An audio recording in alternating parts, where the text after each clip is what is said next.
விஜய் வந்து தாத்தா கிட்ட பேச வராங்க. தாத்தா வந்து விஜய் மேல ரொம்ப கோவமா இருக்காங்க. அத பார்த்துட்டு விஜய், "என்ன தாத்தா என் மேல கோவமா இருக்கீங்களா?" அப்படின்னு சொல்லி கேட்குறாங்க. "பிறகு இருக்காதா? நான் அப்பவே சொன்னேன். அந்த வெண்ணிலாவ ஹாஸ்பிட்டல்ல சேர்த்துரு, இல்லாட்டி ஹோம்ல போய் சேர்த்துரு அப்படின்னு சொல்லிட்டு. ஆனா நீ கேட்டியா? இங்க வச்சிருக்கிறதுனால ஒவ்வொரு நிமிஷமும் வந்து காவேரி தான் ரொம்ப வருத்தப்படுவா அப்படின்னு சொல்லி சொன்னேன். ஆனா கேட்கல. அதெல்லாம் கேட்காதனால தான் இன்னைக்கு என்ன நடந்துச்சுன்னு பார்த்தியா? பா காவேரிய வந்து அடிச்சு கீழ தள்ளி விட்டுருக்கா. நாளைக்கு நினைவு ஃபுல்லா தெரிஞ்சுச்சுன்னா அவ்வளவுதான். அவ வந்து விஜய் கிட்ட உன்கிட்ட வரவே விடமாட்டா. பிறகு காவேரி தான் பாவம்." அப்படின்னு சொல்லிட்டு தாத்தா சொல்றாங்க. "அப்படியெல்லாம் நான் நடக்க விட மாட்டேன் தாத்தா. நான் பார்த்துக்கிறேன் தாத்தா எல்லாத்தையும். இதெல்லாம் வந்து நான் காவேரிட்ட கேட்டு தான் முடிவெடுத்தேன். வெண்ணிலாவ இங்க தங்க வைக்கிறதெல்லாம். அதனால காவேரி இதுக்கெல்லாம் சரின்னு தான் சொன்னா. அதனால தான் நான் இதெல்லாம் பண்ணேன்." அப்படின்னு சொல்லிட்டு விஜய் சொல்றாங்க. "என்னதான் நீ சொன்னாலும், இதெல்லாம் எனக்கு தப்பா தான் படுது விஜய். நீ முதல்ல வந்து காவேரிய சமாதானப்படுத்து. காவேரிக்கு நம்பிக்கை தர்ற மாரி ஏதாவது பண்ணு. அத பண்ணாம எப்பவுமே வந்து இப்படி வெண்ணிலா பின்னாடியே வெண்ணிலா கூடயே உட்காந்து பேசுறது இதெல்லாம் எனக்கு பிடிக்கல." அப்படின்னு சொல்லிட்டு தாத்தா சொல்றாங்க. "ஆமா தாத்தா, அதுதான் நானும் நினைக்கிறேன்.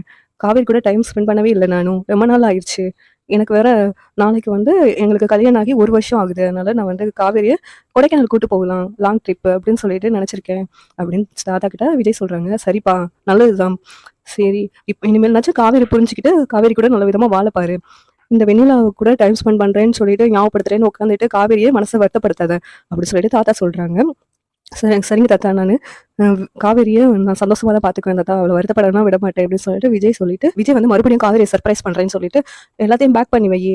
நம்ம கல்யாணம் ஆகி 1 இயர் ஆயிருச்சுல. கான்ட்ராக்ட் முடிஞ்சிருச்சுல. அதனால எல்லாத்தையும் பேக் பண்ணு." அப்படின்னு சொல்லி விஜய் வந்து காவேரிட்ட சொல்றாங்க. இத கேட்டுட்டு காவேரி, "அதான் பேக் பண்ணி சொன்னா, நான் பேக் பண்ணிட்டு கிளம்பி போய்க்கிட்டே இருப்பேன். இதுக்கு எதுக்கு நீங்க வந்து விட போறீங்களா என்னைய? நானே கிளம்பி போயிடுவேன். எங்க வீடு இங்க தானே இருக்கு.